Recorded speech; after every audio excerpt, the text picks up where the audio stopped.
चलिए स्टूडेंट्स, आज सुबह का आज की क्लास। कल मैंने आपको टीचिंग कराई थी सेंटेंस के बारे में और उसके पार्ट्स के बारे में। सेंटेंस क्या होता है और उसके पार्ट्स क्या होते हैं। आज उसी सीरीज को हम लोग आगे फॉरवर्ड करेंगे और आज हम लोग जैसा कि सेंटेंस के मैंने दो पार्ट्स बताए, सब्जेक्ट और प्रेडिकेट, तो ये दो ही उसके पार्ट्स होते हैं। तो उसमें जो पहला पार्ट होता है सब्जेक्ट, तो उसी को हम लोग आगे करेंगे आज, है ना। तो चलिए द सब्जेक्ट और इसके पार्ट्स के बारे में हम लोग आज है ना डिस्कस करेंगे। सब्जेक्ट और पार्ट कि सब्जेक्ट के पार्ट होते कितने हैं, ठीक है। आप लोगों ने बहुत देखा होगा कि जो सब्जेक्ट होता है उसे भी पहले बहुत सारी चीजें होती हैं। कभी ए आ रहा है, कभी एन आ रहा है, कभी द आ रहा है, कभी माय, कभी अवर, कभी योर।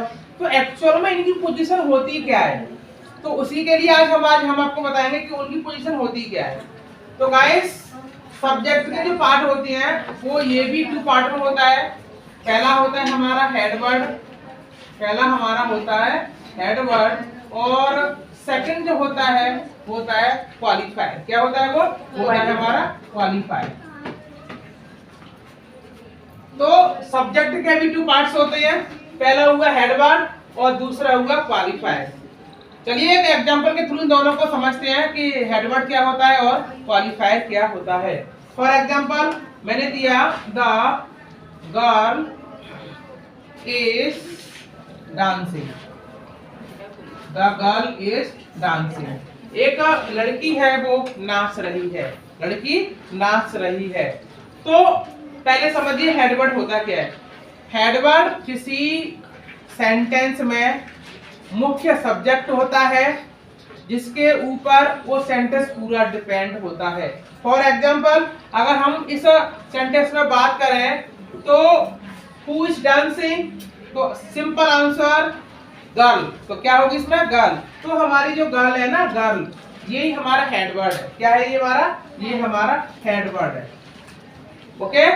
अब हेडवर्ड से पहले जो भी चाहे आर्टिकल्स आए, ए, एन, द, ए, चाहे हमारे एडजेक्टिव भी आते हैं। For example your, my, our, right, and their, his, her.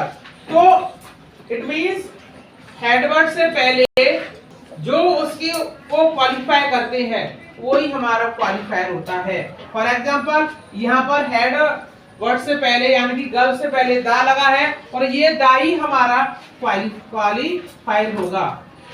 तो समझ में आ गया आपको कि सेंटेंस के टू पार्ट होते हैं। पहला हो गया हमारा हेडवर्ड और दूसरा हो गया हमारा क्वालिफायर। ओके। और एक एग्जांपल के थ्रू मैंने आपको समझाया कि हेडवर्ड क्या होता है और क्वालिफायर क्या होता है। तो हेडवर्ड जो किसी सेंटेंस में मुख्य काम करता है, इसके बारे में बात कही जा रही होती है। और हेडवर्ड से पहले जितने भी हमारे वर्ड्स होते हैं वही सब हमारे क्वालिफायर होते हैं। एग्जांपल आपको मैंने बताया द गर्ल इज डांसिंग। तो इसमें गर्ल के बारे में यानी कि लड़की के बारे में हो रही थी बात, तो वो तो हो जाएगा हमारा हेडवर्ड। और दा के बारे में बात हो रही थी यानी कि हेडवर्ड जो क्वालिफाई कर रहा था वो दा कर रहा था, इसलिए द हमारा हो गया क्वालिफायर। ओके। चलिए आपको समझ में आ गया।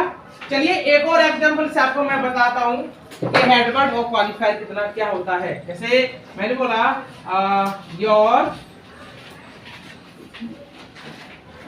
your father is walking on the road। मैंने बोला आपके पिताजी सड़क पर टहल रहे हैं। क्या कर रहे हैं? आपके पिताजी सड़क पर दौड़ रहे हैं या टहल रहे हैं। तो मेल इसमें हेडवर्ड है क्या? हेडवर्ड हमारा फादर। क्यों? क्योंकि फादर के बारे में ही हम लोग बात कर रहे हैं, ठीक है ना। तो फादर हमारे हो गए हेडवर्ड।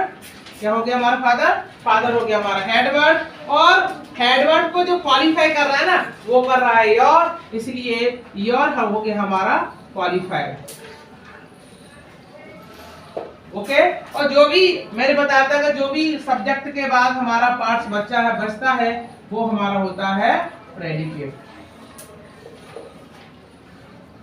आई होप, आशा करता हूं आप सब्जेक्ट और उसके पार्ट्स के बारे में समझ गए होंगे। कल हमने बताया था सेंटेंस और उसके पार्ट्स के बारे में, आज मैंने आपको पढ़ाया इसके सब्जेक्ट और उसके पार्ट्स के बारे में। 2 इसके पार्ट्स होते हैं, एक होता है हेडवर्ड और दूसरा होता है क्वालिफायर। तो एक एग्जांपल के थ्रू मैंने आपको बता दिया कि हेडवर्ड क्या होता है और क्वालिफायर क्या होता है।